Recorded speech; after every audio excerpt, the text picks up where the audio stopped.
ഞാൻ Abhiram ജിയാനൽ SLB smart ലൈൻസിലെ IDHA വിഭാഗത്തിലെ അധ്യാപികയാണ്. ഇന്ന് ഞാനിവിടെ സംസാരിക്കാൻ പോകുന്ന ടോപ്പിക് എന്ന് പറയുന്നത് artificial intelligence in health care എന്നാണ്. മനുഷ്യരുടെ ബുദ്ധിശക്തി അനുസരിച്ച് കമ്പ്യൂട്ടറുകളെ പരിശീലിപ്പിച്ചെടുക്കുക എന്നതാണ് ആർട്ടിഫിഷ്യൽ ഇന്റലിജൻസ് അല്ലെങ്കിൽ AI എന്ന് പറയുന്നതിലൂടെ നമ്മൾ ചെയ്യുന്നത്. ഇത് ഹെൽത്ത് കെയർ ഇൻഡസ്ട്രിയിൽ പല രീതിയിൽ നമുക്ക് ഉപകാരപ്രദമാകുന്നുണ്ട്. ഫോർ എക്സാമ്പിൾ, ഇപ്പോൾ നമുക്ക് ഒരു രോഗിയുടെ ഇമേജിംഗ്, അതായത് നമ്മൾ എവിടെയെങ്കിലും ഇരുന്ന ഒരു ഇമേജിംഗ് ടെക്നോളജി യൂസ് ചെയ്ത് ചെയ്യുന്നുണ്ടെങ്കിൽ അതിനെ അസിസ്റ്റ് ചെയ്യുക, അല്ലെങ്കിൽ റോബോട്ടിക് സർജറികൾക്ക് അസിസ്റ്റ് ചെയ്യുക എന്നുള്ള രീതിയിലെല്ലാം നമുക്ക് ഹെൽത്ത് കെയറിൽ പല രീതിയിലുള്ള ഡേറ്റ അനാലിസിസുകൾ ചെയ്യാനെല്ലാം നമ്മളെ വളരെയധികം ഹെൽപ്പ് ചെയ്യുന്നുണ്ട് ഏറ്റവും ന്യൂ ആയിട്ടുള്ള ഈ AI എന്ന് പറയുന്ന technique. Application of AI in health care, prediction of diagnosis, medical imaging and visualization, robot assisted surgeries, visual assistance, medical research and drug discovery, healthcare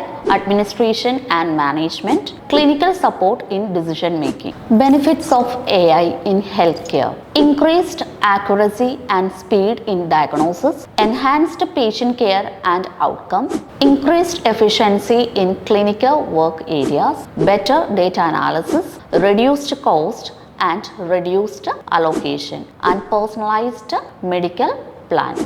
artificial intelligence health കെയറിൽ ഉണ്ടാക്കുന്ന ലിമിറ്റേഷനുകളാണ് ഇനി പറയുന്നത്. ലിമിറ്റേഷൻസിൽ ആദ്യം പറയുന്നത് ഈ ഡേറ്റയുടെ ക്വാളിറ്റി അല്ലെങ്കിൽ അതിന്റെ അവൈലബിലിറ്റി എന്ന് പറയുന്നതിൽ എന്തെങ്കിലും ബുദ്ധിമുട്ടുകൾ ഉണ്ടാകാം. രണ്ടാമത് പറയുന്നതെന്ന് പറഞ്ഞു കഴിഞ്ഞാൽ ഇത് എത്രമാത്രം നമുക്ക് വിശ്വസിക്കാൻ പറ്റും, അതിന്റെ ട്രസ്റ്റ് എന്ന് പറയുന്നത് എത്രമാത്രമാണെന്ന് നമുക്ക് പറയാൻ പറ്റില്ല. കാരണം ഒരു കമ്പ്യൂട്ടറൈസ്ഡ് ആയിട്ടുള്ള ഒരു AI ടൂളാണ് നമ്മൾ യൂസ് ചെയ്യുന്നത്. അപ്പം ഒരു ചികിത്സാ രീതിയിൽ നമ്മൾ നോക്കുമ്പോൾ അതിൽ നിന്നൊരു ഡിസിഷൻ മേക്കിങ്ങിലേക്ക് പോകുക എന്നൊക്കെ പറയുമ്പോൾ അത് ഒരു പേഷ്യന്റിന്റെ കൂടെയുള്ള ബൈസ്റ്റാൻഡേഴ്സിനോ അല്ലെങ്കിൽ ഒരു പേഷ്യന്റിന്റെ ഫാമിലിയെ തന്നെ നമുക്ക് കൺവിൻസ് ചെയ്യാനായിട്ട് ബുദ്ധിമുട്ടുണ്ടാകും. കാരണം ഒരു ഏറ്റവും ഹൈലി സ്കിൽഡ് ആയിട്ടുള്ള പ്രൊഫഷണൽ ചെയ്യുന്ന അത്രയും ആക്യുറേറ്റ് ആയിരിക്കുമോ ആ AI ടൂൾ ഉപയോഗിച്ച് നമ്മൾ ഉണ്ടാക്കുന്ന ആ ഒരു ഡയഗ്നോസിസ് അല്ലെങ്കിൽ ട്രീറ്റ്മെന്റ് പ്ലാൻ എന്ന് പറയുന്നത് എത്രമാത്രം വിശ്വസിക്കാമെന്ന് നമുക്ക് അറിയില്ല. Future of artificial intelligence in health care. നമ്മുടെ ഭാവിയിലേക്ക് എന്തൊക്കെയാണ് ആർട്ടിഫിഷ്യൽ ഇന്റലിജൻസ് വഴി വരാൻ പോകുന്നതെന്ന് വെച്ച് കഴിഞ്ഞാൽ കൂടുതലായിട്ടുള്ള റിസർച്ചുകൾ നടക്കുന്നുണ്ട്. ക്ലിനിക്കൽ ട്രയലുകൾ ഒരുപാട് ചെയ്യാൻ വേണ്ടിയിട്ട് ഈ ആർട്ടിഫിഷ്യൽ ഇന്റലിജൻസ് ഒരുപാട് സഹായകമാണ്. അതുപോലെ തന്നെ ഒരു അസുഖം വന്നു കഴിഞ്ഞാൽ അതിനെ എത്രയും വേഗം ഡയഗ്നോസ് ചെയ്യാനായിട്ടുള്ള പ്രക്രിയയിലേക്ക് ഒരുപാട് ഹെൽപ്ഫുൾ ആണ് ആർട്ടിഫിഷ്യൽ ഇന്റലിജൻസിന്റെ ടൂളുകൾ.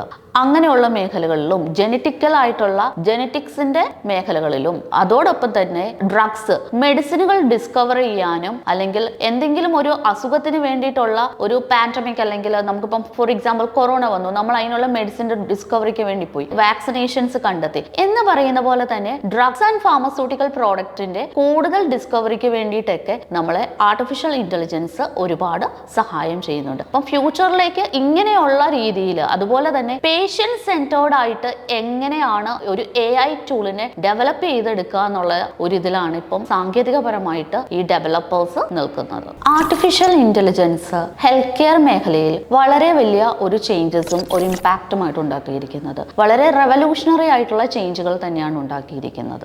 IBM എന്ന് പറയുന്ന ഒരു കൂട്ടം റിസർച്ചേഴ്സ് USA 31 ഹോസ്പിറ്റലുകളുമായി ചേർന്ന് AI ടൂളുകൾ ഉപയോഗിച്ചുള്ള സാങ്കേതികമായുള്ള ചികിത്സാ രീതികൾ ആരംഭിച്ചു കഴിഞ്ഞു. അവർ അവിടെ പലതരത്തിലുള്ള റോബോട്ടിക് സർജറീസും ഇന്ന് ചെയ്യുന്നത് ഈ 31 ഹോസ്പിറ്റൽസിലും AI ടൂളുകൾ ഉപയോഗിച്ചാണ്. ഈ രീതിയിൽ എല്ലായിടത്തും തന്നെയും ഇപ്പോൾ സാങ്കേതികമായിട്ട് AI ടൂൾസ് ഉപയോഗിക്കുന്നുണ്ട്. ഫോർ എക്സാമ്പിൾ MRI അല്ലെങ്കിൽ എക്സ്റേ അതുപോലെയുള്ള റേഡിയോളജിക്കൽ ആയിട്ടുള്ള ഇമേജിംഗ് ഫെസിലിറ്റീസ് നമ്മൾ യൂസ് ചെയ്യുമ്പോൾ ലക്ഷക്കണക്കിന് ഇമേജുകളിൽ നിന്ന് ഏറ്റവും പ്രോപ്പർ ആയിട്ടുള്ള ഇമേജ് അവർ വളരെ ലെസ് ടൈമിൽ ഡിറ്റക്ട് ചെയ്യുകയും ആ അസുഖം എന്താണെന്ന് എത്രയും പെട്ടെന്ന് ഡയഗ്നോസ് ചെയ്യുകയും ചെയ്യുന്ന ഒരു ഇതിലേക്ക് എത്തിച്ചേർന്നു. അതിന്റെ റിസൾട്ട് എന്ന് പറയുന്നത് വളരെ റിസൾട്ട് ഓറിയന്റഡ് ആയിട്ട് ഫ്യൂ മിനിറ്റ്സിൽ തന്നെ അവർ ലക്ഷക്കണക്കിന് ഇമേജസിൽ നിന്നാണ് എത്തുന്നത്. അതുപോലെ കണ്ണിന്റെ ഒരു അസുഖമാണ് റെറ്റിനോപ്പതി എന്ന് പറയുന്നത്. ആ റെറ്റിനോപ്പതിയിൽ എത്രമാത്രം അന്ധത ബാധിച്ചു എന്നുള്ള കാര്യങ്ങളെല്ലാം കറക്റ്റ് ആയിട്ട് ഒരു ഫിസിക്കലി ഒരു ഡോക്ടർ നോക്കി നിർണ്ണയിക്കുന്നതിലും എളുപ്പത്തിൽ ഒരു AI ടൂള് നിർണ്ണയിക്കുന്നു. അപ്പോൾ നമുക്ക് അവിടെ എന്താണ് സമയം വളരെ